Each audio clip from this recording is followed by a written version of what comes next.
So we're gonna go to here to serve. Pronouns are he, him in New York, and they're a theist. They want to say that you were never a Christian, which would be a fair statement to me. So I assume. Yeah, I'm assuming they're talking about me. You. Yeah. What's up, caller? You're live. Thank you. I wanted to dispel this notion that there's such things as former Christians, because I believe that's an oxymoron. And it's quite interesting the way I've seen you guys use the word faith. Are you appealing to the parameters outlined in Scripture to determine what the word faith means? Because when I go to Hebrews 11:1, it says, faith is the evidence of things not seen. And the evidence, let me repeat one more time, evidence of things not seen. And 1 Peter 3:15 says that we are to give a reason for the faith that we have. So I heard you guys speak and use the word faith multiple times. Even the last guy that was speaking to you guys, he's not a Christian, he's a philosopher. Why are you using the word faith as in it doesn't imply evidence? Well, I'll tell you this. Did you know that other people use words that Christians may not use in the same way? Did you know that faith was not invented by the word Christians? And that specifically the word that you're using there is Greek in origin. So the reason why people use faith in different ways is because people use words in different ways. And that's just the end of it. You know, I do understand that, but if you're going to call yourself a Christian, you have to limit yourself to the parameters of what the Scripture qualified the word as. Well, J. Mike and Objectively Dan, neither of us are Christians, so we're not limited to any parameters. Honestly, we don't have to limit ourselves. You guys said former. That's what I'm here to contend. Yes, former Christian. I'm not here to argue that you were Christians or are Christians today. That's not what I said in the beginning. I said former Christian. Why are you saying former Christian when you don't even know what a Christian is? That's the point. Well, I was a former Christian, and yes, I am aware of the verse in Hebrews that describes what faith is. And when I was a Christian, I used faith in that context. And now I sometimes use it in that context if I'm talking. What evidence did I have? What do you mean? Yes, of the faith? Because the word Hebrews 11:1 says evidence. So what evidence did you have that made you a Christian? Well, I'm obviously didn't have evidence. That's why I'm not a Christian anymore. Wow. What do you mean? Oh my gosh. So let's. You knew you needed evidence, but you didn't have evidence, but you still were a Christian. Yeah, the evidence was bad. There was no good evidence. That was the conclusion that I came to. I don't know another context that he thinks you would leave Christianity. So how about this, right? We know your claim. We understand your claim. Why don't you make us true Christians so that we can't have this? I was never a Christian. At the end of the show, I become a Christian. I got a lot of books, a lot of Bibles that I've spent money on, and they can go to use now as a believer. So why don't you present the evidence? Yeah. That's what you think is constitutive of faith. So you tell us, I'll give you as long as you need, as long as it's relevant to actual evidence. No problem. Try not to mute me like you just did. Here's the thing. I'll mute you again, right? I'll mute you anytime I want, because guess what? It's our show. We can mute you. You don't tell me what to do. You start your show. You can mute me on your show. That's how it works. Okay. So again, you go on with the evidence. If you trail off or you don't give something that's even close to evidence, I'm going to mute you. If you go to a 7-day week cycle and don't realize that the inference rule doesn't follow, I'm going to cut you off. So go ahead. Evidence. I'm going to give you evidence, and let's see if you are able to control yourself and not panic. If I said I had control, here's the proof that I'm sovereign over every single person. I'm going to come with an exclusive proposition. I myself will come with well, which an argument will all be submitted to. Because an argument hold on. An argument is not evidence. You have evidence or you don't have evidence. If you're going to make an argument using logical propositions, that's separate from evidence. So if you're going to tell us, yes, we have an argument as to why we think you should believe, that's fine. But don't preface that with saying that your argument is evidence. It's not the same thing. Yeah, you have to at least use the evidence in the argument, right? I'm sorry. I'm sorry. Are you suggesting arguments cannot lead to evidence?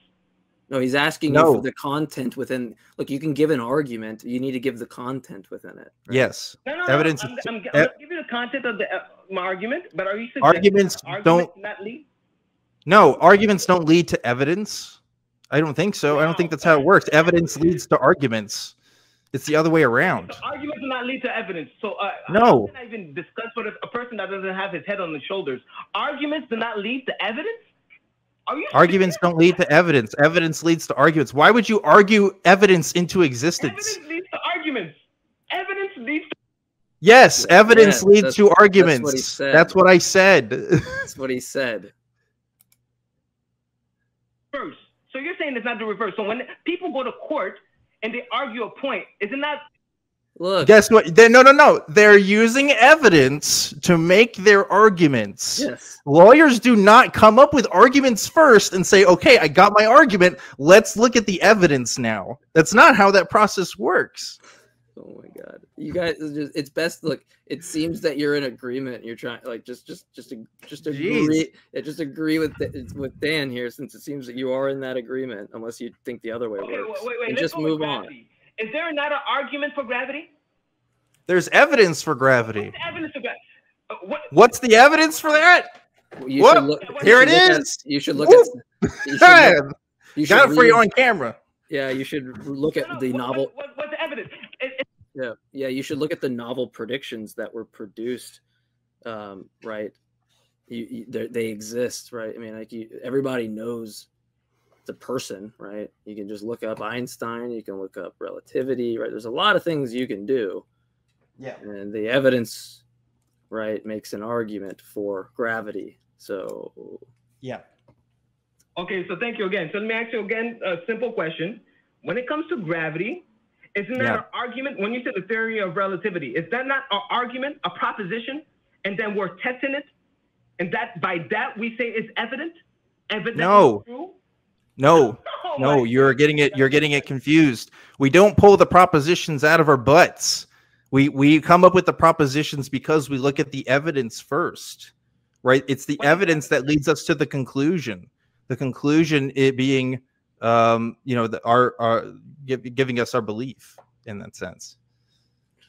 What do you think an argument is? You realize that there are inference rules that you use in conjunction with the evidence, right? Like how exactly do you have an argument if you don't have the inference rules in conjunction with the evidence you use? I mean, you like what's an example of evidence that exists because of arguments? Like how does an argument, that doesn't really make any sense?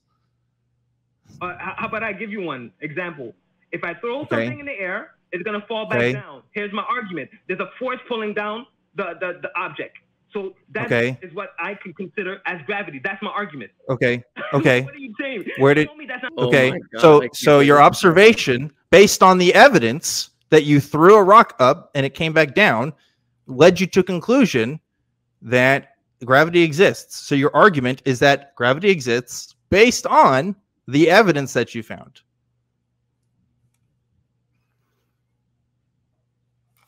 Right? Hello?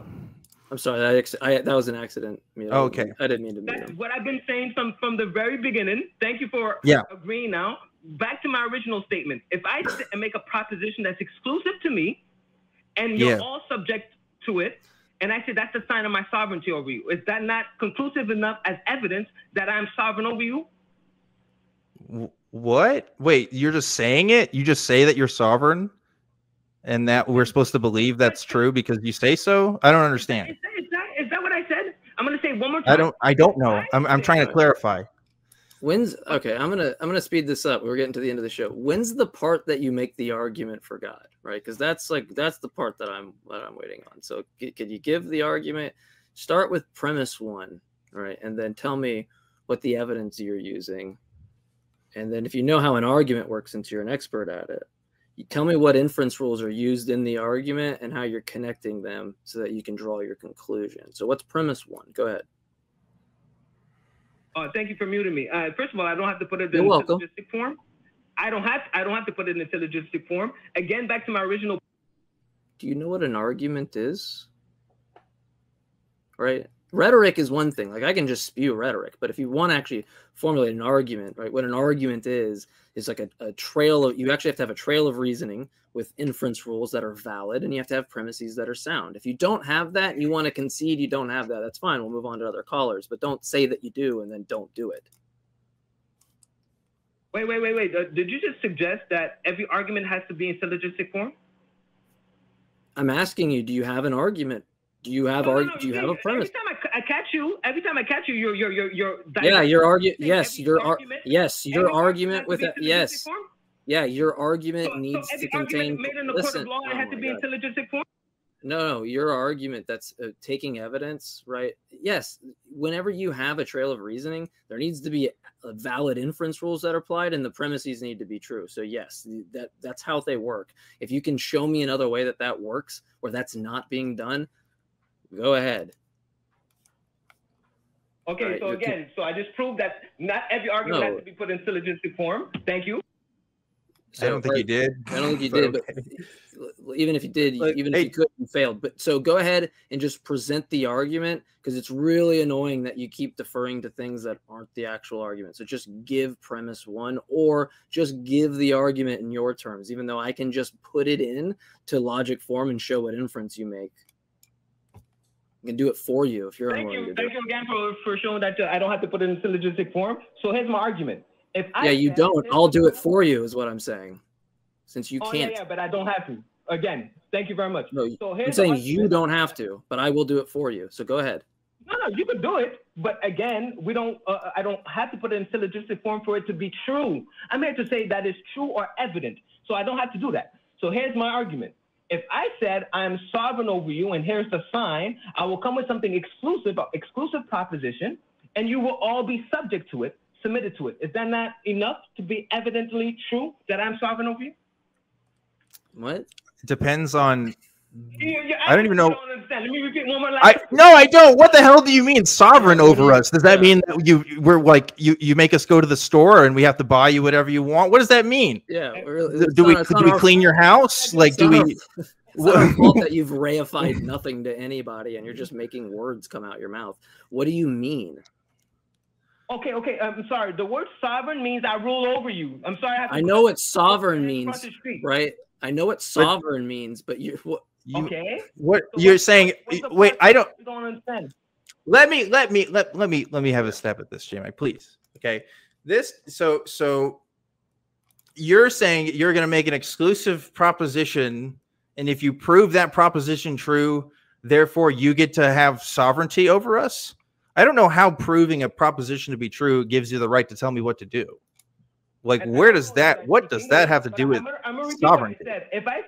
If I made an exclusive proposition and that proposition subjugates you or submits you, you're submitted to that exclusive proposition, and what does that mean? It would be the sign of my sovereignty over you. Isn't that not? What does that mean? That I am. Oh no, yeah, I see what he's saying. I see what he's saying. What is he saying, Jay? Mike, explain it to me. It's really, really, really bad.